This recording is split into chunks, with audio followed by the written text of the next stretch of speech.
and welcome to Book Talks with Rosie. Today we're going to go through my top 10 reads of 2025. All of these books were 5 stars for me. Some of these spots are actually a whole series, so it's more like a top 15 probably than top 10, but that's okay. So the first book I'm going to talk about is in fact a series, and that is the Elements of Cadence series by Rebecca Ross, which is A River Enchanted and A Fire Endless. I read both of these in 2025 and I really enjoyed them. This is the only book series that has reminded me of how I feel when I read Juliet Marillier. Juliet Marillier is one of my favourite authors, and she writes folklore and legend inspired historical fantasy, often Celtic inspired, and I've never really found any other author that does something similar to what she's doing in the same sort of way. And this is the only series that I've ever read that really came close to that. We are in a Celtic inspired world. A lot of the magic revolves around music, which I really enjoyed. We've got some sort of spirits or fae creatures living in this land, and some really great characters that you really want to root for. Everything about this series was really great. I really enjoyed all the characters, including the side characters, which is a big plus for me. And yeah, I'm really excited to read more by Rebecca Ross. Next on the list we have 13 Ways of Looking at a Fat Girl by Mona Awad. I'm a big fan of Mona Awad's work. She's one of my favourite authors, and this was the last book I had to read to get through her backlog of books after I read Bunny in 2023 and started reading all her books. And this one I was a little bit nervous about going into it because it's the one that has the lowest rating on Goodreads, but I didn't need to be scared at all. This was again another hit for me. It's not in the horror genre like her other books, but you can still feel the Mona Awad stamp that you get in her other books. It's very fever dreamy. She has this talent of writing incredibly unlikable characters, but that are still so relatable, and you still feel for them and you have empathy for them for what they're going through, even if they're doing really terrible things. This is in 13 little vignettes. It's a really short little book, and I just ate this up really quickly, and I think I'm just going to always love everything that Mona Awad writes. In the next spot I'm also going to be talking about 2 books. So they are When in Rome and Beg, Borrow or Steal by Sarah Adams. So in 2024 I read Practice Makes Perfect by Sarah Adams, and I am not a romance reader. I don't really enjoy reading romance, but I have figured out that there are certain romance authors that do work for me, and Sarah Adams seems to be one of them, because I really enjoyed Practice Makes Perfect in 2024, and so in 2025 I decided to read the other books in the series. So the thing about this is that Practice Makes Perfect is book 2 in the series, and if you know, in the romance genre they tend to come out with series, but they are more like interconnected standalones where the characters sort of know each other but you're following a different couple every time. And this is the case in this series. However, I did this year read When in Rome, which is book 1, and my only criticism of Practice Makes Perfect had been that the side characters felt slightly underdeveloped, and after I read book 1 I realised that the problem was just that I hadn't read book 1 first. So I really highly recommend that you read these in order. I think it gives you a better idea of all the characters. It's not like in other romance series where you just get a glimpse of these secondary characters and then they get their own book. The secondary characters in these books are really important. They are part of the same family, and so you get a lot of their backstory in each book, so that when you get to their romance book, their book where they're the main character, you've already had some backstory on these characters in the previous books. So I think it's important with this series to read them in order. So I read When in Rome this year and I really fell in love with it. She writes, it's very cozy, small town. There's no drama, there's no major conflict. It's just people going through real things and figuring themselves out. There's a lot of finding yourself kind of themes in these books. And it's just really lovely, and the small town vibes, feels kind of Gilmore Girls-y, and I really loved this. And then in the continuing books you follow the sisters of the main male character in the first book. So I then read Beg, Borrow, Steal, which was book 3 in this series, and so this follows one of the sisters. And this one was interesting because it was probably the most dramatic of the books. Like I said, the other books are more sort of cozy, there's not much drama, it's very just two people falling in love and finding themselves, and it's very lovely. This one had more drama in it, but was also the most emotional of the books, and I can't decide if this was my favourite because it did make it, you know, a little bit more conflicty at times, but in a way that was very mature. You know, you really felt for this main character and what she was going through, and what she was going through was really, really difficult. And the reason it was kind of conflicty, because this one follows a kind of rivals to lovers trope, is really, it makes sense. And yeah, the journey that these characters, both characters, go on, because you get both of their POVs, was just really heartwarming and sad at moments, but a really, really amazing romance book. I just love this series, and all of them have been hits so far, and there's only one left in the series to follow the last sister, which I haven't read yet, called In Your Dreams, so I'm really, really excited to read that one. Also, all the books in this series are based on Audrey Hepburn films, so that's a fun little plot point to follow. So yeah, love this series, and I'm very excited to read the last one in 2026. Next, I'm going to talk about another series. I think that's it on series after this. So this is another series where I couldn't really pick just one, and that is the Queen of the Tearling series by Erika Johansen. This was part of my pile of books that I had for the longest time that I really wanted to read this year. It was one of my goals for 2025. And because the Queen of the Tearling came out in like 2014, and I'd had it on my shelf for probably like 5 years. I really pushed myself to pick this one up this year, and I'm so glad I did, because I actually ended up binging the entire series, which is something I never do. I tend to stretch out my series over like months for, you know, just to make it last longer, but this series I just couldn't stop, so I had to continue. This was such a fantastic series. It was interesting because the chapters were quite long.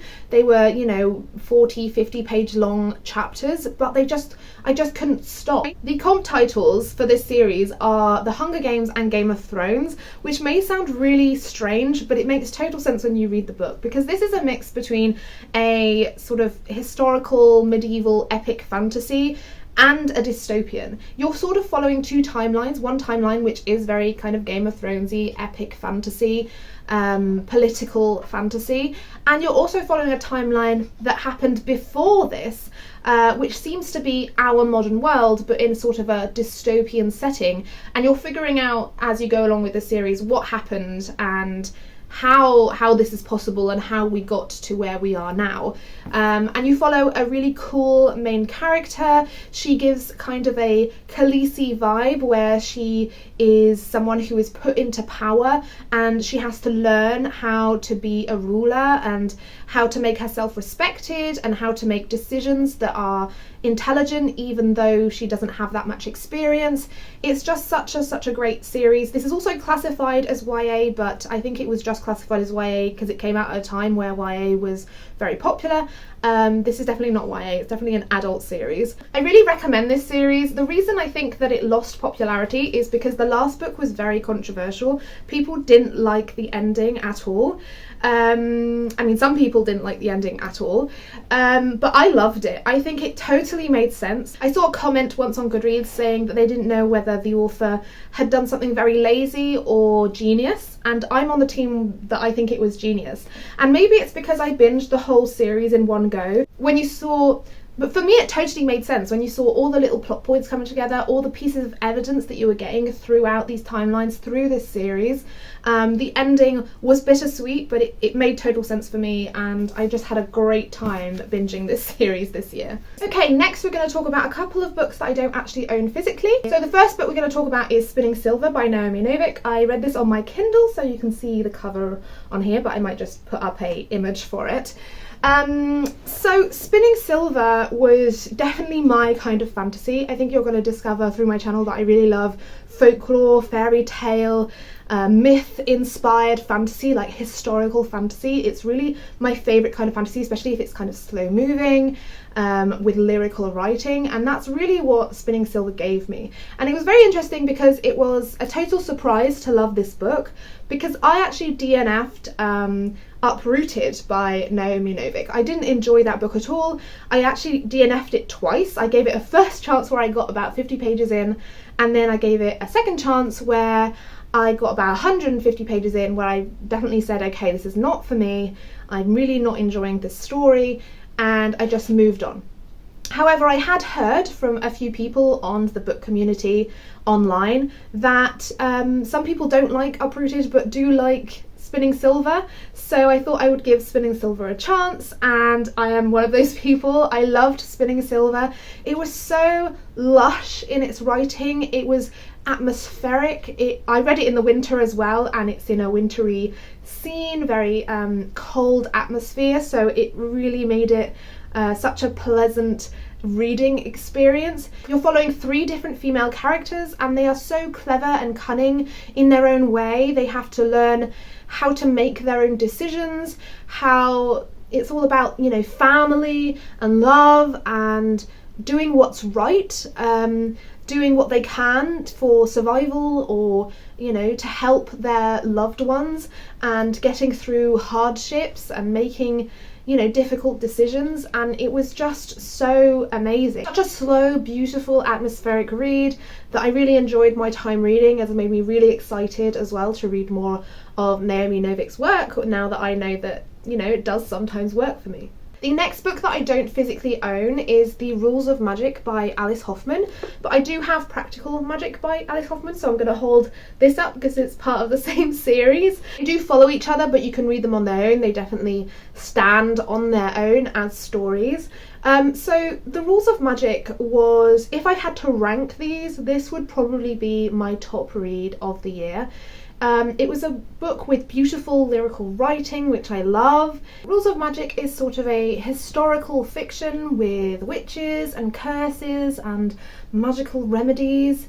It's kind of magical realism, really, and it's really a tale of family and love, and they go through really hard moments and through all these, you know, through their lives, through the multiple centuries, and it's really one that just really stuck with me. It was so beautiful, and I'm so excited to get into Practical Magic and read the other 2 books that are in this series. I just really think that Alice Hoffman could be a new favourite author for me. So yeah, this is just very exciting for me. I really think that this was an amazing discovery. Okay, next we have Den of Wolves by Juliet Marillier. This is the 3rd book in the Blackthorn and Grimm series. I don't think it would be a top 10 books of the year for me if I didn't include a Juliet Marillier book. She is one of my favourite authors, and so yeah, this is the one that made it into my top 10 this year. This is the 3rd book, like I said, of the Blackthorn and Grimm series, which starts with Dreamer's Pool. Blackthorn and Grimm are 2 of my favourite characters of all time, especially Grimm. I think that Grimm is just a character that's always going to stick with me and that I'm going to love for a very long time. I'm hoping I'll be able to reread this series at some point because I'm kind of sad that it's over. But this is a story of 2 characters, so Blackthorn and Grimm, who go through really hard times, like actual trauma, together, and they get kind of a second chance at life. They sort of settle down in a village, and she becomes the wise woman or healer of that village, and he becomes kind of a fixer-upper who helps out making houses and things like that around the village. And they kind of have all these little quests, so it feels kind of cozy in that way because it's them just going through life, but it's very heart-wrenching. We learn more about their backstories, about everything they've been through, and them, you know, going through life, having this second chance and trying to make it work. We also have this overarching plot of how they got this second chance and what they're going to do with it in like the long term. So yeah, it's just such a beautiful story. Again, Juliet Marillier writes, you know, folklore inspired books, very Celtic inspired. It's very lush lyrical writing, quite slow books. They're quite dense you know, quite dense books to read. You can see the pages always like completely full with text. It's not very dialogue heavy, so these always take a little while to read, but they are always so worth it, and always my favourite, probably some of my favourite books ever to read. Next we have The Shadow of the Gods by John Gwynne. This year, or 2025, was the year of discovering John Gwynne for me. I read Malice a little bit earlier in the year, and although I had a couple of criticisms, it wasn't like perfect. I absolutely loved it, and I was so excited to get into more of his work. And then I read The Shadow of the Gods, and I could see how he had improved his prose and his characters, and it was just, it was such a fantastic discovery this year. I think he writes characters really well, and it makes you want to really root for them. You know, Malice is one that really stuck with me as well, although I had those couple of criticisms. The Shadow of the Gods really pulled me along with 3 characters that you follow, especially 2 of them I really enjoyed, Orca and Elva. It's a Viking inspired fantasy, so again a historical fantasy, very character driven. And you follow them on their journey, on their quest. They all have, you know, personal stakes, personal things that they want to do. It can be like a revenge quest or like ambition, and they all have these personal wants, and all these threads kind of link together on this big epic plot that we're following, you know, about these gods. And yeah, this was one that I gasped several times at. It's kind of a slow moving book, but still has these really gripping moments. When I finished it, I wanted to immediately pick up book 2, but unfortunately I didn't actually own it at the time. But I do own it now, so I'm going to be able to read the sequel. So yeah, very excited to have discovered John Gwynne this year. I'm really excited to get into all of his series. The next book was quite a bit of a surprise to me, because it's something that I picked up kind of randomly and I hadn't really heard of, and that is Sorcery and Small Magics by Maiga Doocy. I loved this so much. I'm so glad I have this beautiful Fairy Loot edition of this book. This really felt like a book that wasn't, you know, jumping on a bandwagon of a trend. It felt like a book that took time to create, took time to write, that had a lot of love poured into it, a lot of time. It's just really one that was so wonderful. It kind of could be considered cozy fantasy, but I feel like there were some stakes, even though they were more like personal stakes. There were definitely some heart-wrenching moments and some moments where I was afraid for our characters. We follow 2 characters who get swept up together on this quest when they get accidentally kind of stuck together, and they have to go and sort that out. And the imagery of this story was so great, all the creatures we meet, yeah, and the characters were so wonderful to follow. We have this great chaotic bard that we always love. You can see him illustrated in this edition. I didn't know, but this is actually not a standalone. It definitely could stand on its own. I read it as a standalone, but apparently there is going to be a sequel, so I'm excited for that. A great surprise, a great discovery this year. I'm very excited to read more by this author and to read more of these characters. Yeah, I definitely really recommend this one, because I feel like people don't talk about it enough. It was so well written, so whimsical, so yeah, just really lovely. Last but not least, we have Bury Our Bones in the Midnight Soil by V. Schwab. I also have the Fairy Loot edition of this one. This is a book that really sunk its teeth into me and took me on a journey and just didn't let me go. It's one that's going to stick with me for a really long time, I think. It had the same sort of story structure at the beginning as Addie LaRue, The Invisible Life of Addie LaRue by V. Schwab. But The Invisible Life of Addie LaRue didn't quite work for me, because I really enjoyed the beginning or the first half, where we were sort of following the character through centuries and through time, and that's what I really loved about the story. And then when we stopped doing that, I kind of lost interest. And this book, we basically do that the whole book, so the story structure really worked for me. And I know that this book has been very divisive. A lot of people didn't enjoy it. They said there was like basically no plot, but for me, that's what I loved about it. It really just took me on a journey with these characters.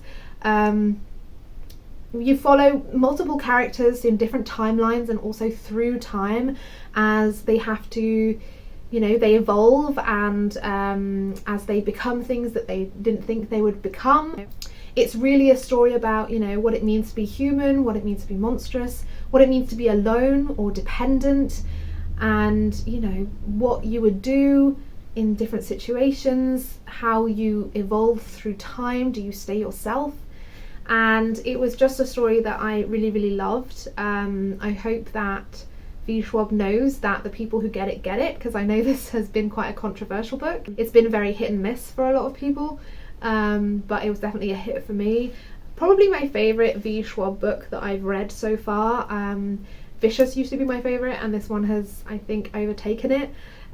Just one that I really, really loved, and definitely is going to stick with me for a very long time. So that is it. That was my top 10 or top 15-ish books of 2025. I'm excited to bring more content to you, book content in 2026, so don't hesitate to tell me in the comments what sort of videos you'd like to see in the future, and I'll see you very soon. Bye!